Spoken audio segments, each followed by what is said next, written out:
Presidenti i Partisë së Lirisë, Ilir Meta, cilësoi 24 janarin si një shkëndijë etike për Shqipërinë dhe bën thirrje që shqiptarët të shpërthejnë zemërimin e tyre me protesta. Në një intervistë ekskluzive nga qelia për Syri.net, Meta tha se në shesh nuk do të dalin vetëm qytetarë opozitar, por edhe shumë socialistë të zhgënjur.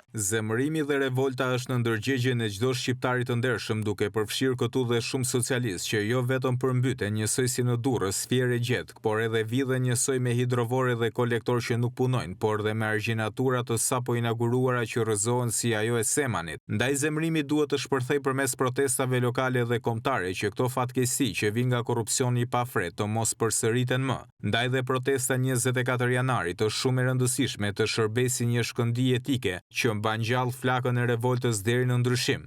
I pyetur lidhur me ndryshimet që Rama kërkon të bëjë në kushtetute kod penal, Meta tha se reforma në drejtësi nuk ka nevojë për ndryshima, por duhet që institucionet të zbatojnë ligjin. Ai foli edhe për ndikimin e ndërkombëtarëve në sistemin e drejtësisë. I vetmi devijim që duhet rishikuar është ndalimi i përgjimeve të gjykatësve pa vendim gjykate, siç e ka rekomanduar dhe Komisioni i Venecias që të garantohet pavarësia e gjykatave, ndërsa heqja e veprës së shpërdorimit të detyrës apo veprave të ngjashme as duhet shkuar në mend në një shtet ku shpërdorimi i detyrës është kthyer në normalitet. Korruptimi nga Rama i diplomatëve sorosiste deri tek McGonigal solli shumë pasoja në kapjen e drejtësisë dhe të shtetit. Është së pari vet lufta e shqiptarëve, ajo që do të garantojë një drejtësi të pavarur në mënyrë që ata të mos përmbyten në dimër nga korrupsioni e të digjen në verë po nga korrupsioni.